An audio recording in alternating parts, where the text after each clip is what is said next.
Hi, everyone. In the driver's seat today, we're talking about the future of customer loyalty for automakers, maximizing relationships and staying connected with vehicle owners throughout the life of the vehicle.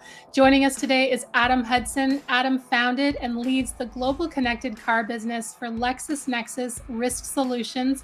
He also serves as the executive leader in charge of international markets, overseeing their insurance businesses in the UK and Ireland, Europe, and China. Adam joins us today from Alpharetta, Georgia. Welcome, Adam. Hey, Emma, it's great to be here. Thanks for having me today. It's great to have you here. So, Adam, LexisNexis Risk Solutions has previously produced its own study, The Driver's Mindset, which, among many features like connectivity, monitors customer loyalty. What are some of the key factors affecting loyalty, whether for new vehicle owners or used vehicle owners? Well, Emma, I think it's important to note that we're back in an environment where things like incentives and loyalty are kind of becoming important again. And I say that because we're kind of mostly through with COVID and we're mostly out of the way with the chip shortage. And as a result, inventories on dealers' lots are growing and the consumers are back shopping. And these consumers have choices now. What we found in our survey is that about 51% of consumers are defecting when they are shopping. Now, loyalty is a complex topic, and there's a number of things that come into play. You've got economic factors like vehicle MSRP or the rate that they can finance at if they're financing. But there's also a lot of personal factors that influence what vehicles consumers buy. And I think that was the area that we really found some interesting things in our survey on. So just to start with, 8 in 10 consumers reported that some sort of life event impacted a recent vehicle purchase. And when I say life event, we're thinking about things like, new children in the household, new drivers in the household, marriages, I guess divorces as well in some cases, change in income and, just change in job or change of commute. But these everyday things impact what consumers are looking for in their vehicle. And that kind of brings me to my second point. When consumers change vehicle type, about a third of those consumers defect. So what I mean by that is that if a consumer is going from like a subcompact to a large SUV, they're going to look across all of the SUVs that are in the market now. They're not just going to confine themselves to the current brand they're in. And that's a point where that consumer really is at a greater risk to defecting. I guess the final personal factor I'll call out in loyalty is that customer satisfaction plays an interesting role, and not one that's very obvious. We found that satisfied consumers are really no more or less likely to defect than the average. But dissatisfied consumers, those individuals are 90% likely to leave their brand when they're out shopping for their vehicle. So, what I would say from this is that there's a lot of personal experience that comes into loyalty, and I think that really makes the importance of consumer and owner experience really high on the list of automakers nowadays. Mm-hmm. So much to be learned from those defection numbers, especially as you pointed out. So, what are some opportunities automakers have to improve their customers' experience and to help them stay connected to their customer? Well, Emma, I think the first thing that's important in staying connected with one's customer is to know who the customer is. And I I know that sounds a bit like a low value statement, but we find that knowledge on current ownership is one of the biggest challenges that automakers face. And that's probably the primary area today where LexisNexis is working with automakers on. It's owner intelligent. Who owns my car today? So part of this is just knowing who your owner is, but it's not enough just to say hello and reach out to the consumer. You really have to have a offering or have something to kind of put in front of those consumers when you reach out to them.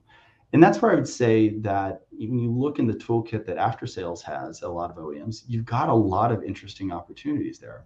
OEMs have things like roadside assistance, they have prepaid maintenance, extended warranty programs. I find that I personally am just very excited about connected services programs. And I think those have been a great way for OEMs to stay connected with consumers. Now, what I'll say is that our survey revealed that there's still a lot of opportunities to improve the experience around the connected services process.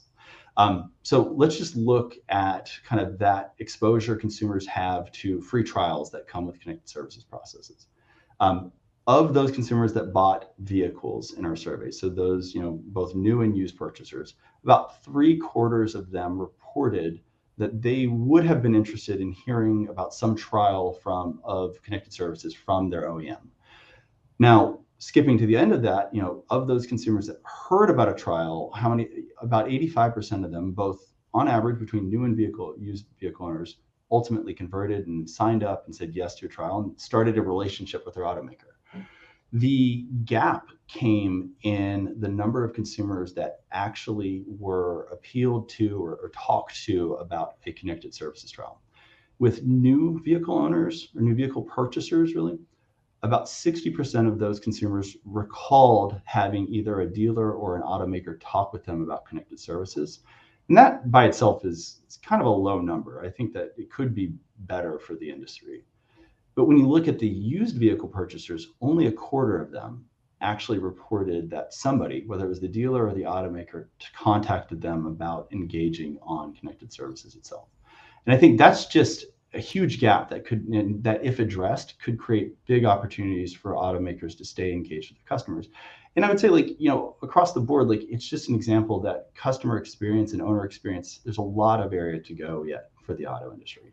And just the value of reconnecting the automaker to those, second and third owners of that same vehicle, and just unlocking those opportunities is, so fantastic. So what are your recommendations for OEMs looking to improve the vehicle ownership experience?